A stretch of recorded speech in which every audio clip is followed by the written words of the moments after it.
అందరికీ నమస్కారం. ఈ సినిమాని నాకు లభింపజేసి నేను రిలీజ్ చేసేలాగా వెనకుండి నడిపించిన నరసింహస్వామికి నమస్కారం. నేను కొద్దిమందిని ఇక్కడ మెన్షన్ చేసుకోవాల్సిన అవసరం ఉంది. నాకు హుంబాలే ఫిలిమ్స్కి నాకు ఒక అవినాభావ సంబంధం ఉంది. విజయ్ గారు ఫోన్ చేసి ఈ సినిమాని మీరు రిలీజ్ చేయాలి అంటే తప్పనిసరిగా అనేది మాకు అంతకన్నా పెద్దగా సంభాషణ ఉండదు. అట్లాగే కాంతారా ఇంకొక ఆయన సినిమా ఇంకొక చోట రిలీజ్ చేశాం. ఆయనకి మనస్ఫూర్తిగా కృతజ్ఞతలు చెప్తున్నాను ఈ అవకాశం నాకు తీసుకొచ్చినందుకు. ఆ తర్వాత నిర్మాత శిల్ప గారితో ఫోన్ చేసి నేను మొదటి రోజున థియేటర్ హంబుల్గా చేశాము. ఈ సినిమాకి రియాక్షన్ చూసి రెట్టింపు చేశాము. సాయంత్రానికి మరుసటి రోజుకి మళ్ళీ 2 థియేటర్స్ పెట్టి పెంచుకుంటూ వెళ్తున్నాము అని ఆమెకి ఫోన్ చేసి చెప్పినప్పుడు ఆమె అలాగే నేను ఆమె మాట్లాడిన దాన్ని బట్టి ఆమె ఏ 50 సంవత్సరాలు ఉంటాయని అనుకున్నాను. ఆమె అంత చక్కగా ఇది మా ప్రయత్నం ఏమీ లేదు సార్, నరసింహస్వామి మా ద్వారా ఈ పని చేయించాడు, నరసింహస్వామి మీ దగ్గరికి పంపించి ఇది రిలీజ్ చేయించాడు అని ఏది చెప్పినా వాళ్ళు నమ్మిన దీంతో మాట్లాడుతున్నారు. సరే, దర్శకుడితోటి ఈరోజు మాట్లాడాను, అశ్విన్ కుమార్ గారితో.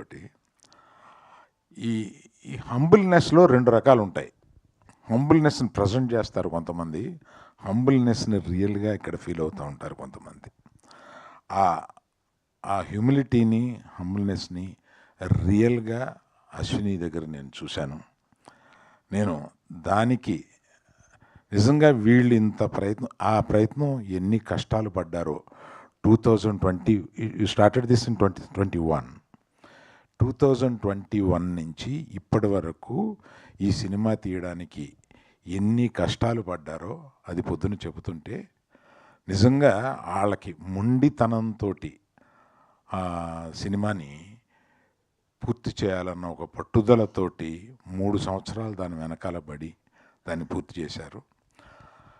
అలాగా అంత పట్టుదలతో పూర్తి చేసినందుకు ఇవాళ నరసింహస్వామి ఆయన భార్యకి ఇంతటి భారతదేశం అంతా జేజేలు పలుకుతూ ఈ సినిమాకి స్వాగతం పలుకుతున్నారు. ప్రతిరోజు రోజుకి పెరుగుతూనే ఉన్నారు. మొన్న ఏఎంబిలో 200 మంది స్వాములు వచ్చి ఈ సినిమా చూసి వెళ్తున్నారు. అందులో కొన్ని సంవత్సరాలు అయిపోయింది మేము థియేటర్కి వచ్చి అని చెప్తున్నారు వాళ్ళు. ఈ స్వాములు థియేటర్కి వచ్చి చూడడం ఏంటి నాకు తెలీదు. నేను ఈ సినిమాని ఇంకెట్లా ప్రమోట్ చేయాలి అని ఆలోచించుకుంటూ ఉన్నాను. దీనికి ప్రమోషన్ అక్కర్లేదు, ఆటోమేటిక్గా ఒకళ్ళు ఇప్పుడు ఈయన చూశారు జొన్నవిత్తులు గారు, ఆ ఉద్వేగం ఆయన చెప్పగలిగారు. అది చెప్పలేకుండా ఉద్వేగం ఫీల్ అయ్యి ఇంట్లో వాళ్ళకి పక్కింటి వాళ్ళకి చెప్పే ఒక సందర్భం ఈ సినిమాకు ఉన్నది. అలాగే యాక్చువల్గా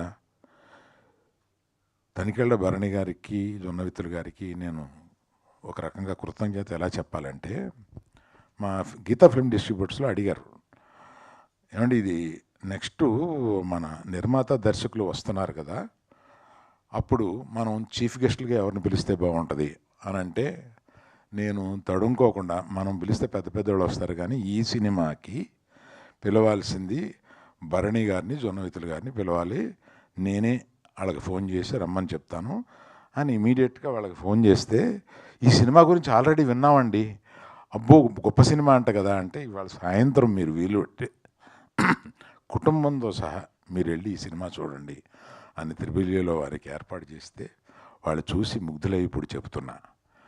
ఇది చూస్తే ఇటువంటి సినిమాని చేయడం మహద్భాగ్యంగా ఫీల్ అవుతున్నాను.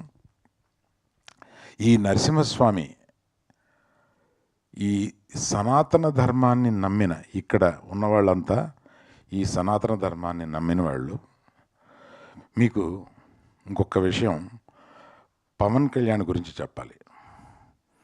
సనాతన ధర్మం నాకు తెలిసిన వాళ్ళల్లో కానీ, అంటే నాకు సన్నిహితులైన వాళ్ళలో కానీ, మా కుటుంబంలో కానీ సనాతన ధర్మం గురించి పవన్ కళ్యాణ్కి తెలిసినంత వేరెవరికీ తెలియదు. అతను పవన్ కళ్యాణ్ గారు సనాతన ధర్మం గురించి మాట్లాడితే మనం ముగ్ధులం అవుతాం. తప్పనిసరిగా వారు ఈ సినిమా చూడాలని, ఈ సినిమా గురించి మాట్లాడాలని కోరుకుంటున్నాను. సో ఈ అవకాశం నాకు ఇచ్చిన అందరికీ, ఈ సినిమాని ప్రేక్షకులే కాకుండా మీడియా వారికి కూడా కృతజ్ఞత. ఎందుకంటే దీన్ని మీరు ఇంకొంతమంది ఈ సినిమాని గురించి వినినా వినకపోయినా వారి చెవులకు తీసుకెళ్ళి వినిపించి ఈ సినిమాని చూపించే బాధ్యతగా మీరు తీసుకున్నారని నేను నమ్ముతూ అందరికీ నమస్కరిస్తున్నాను. థ్యాంక్ యూ అండి.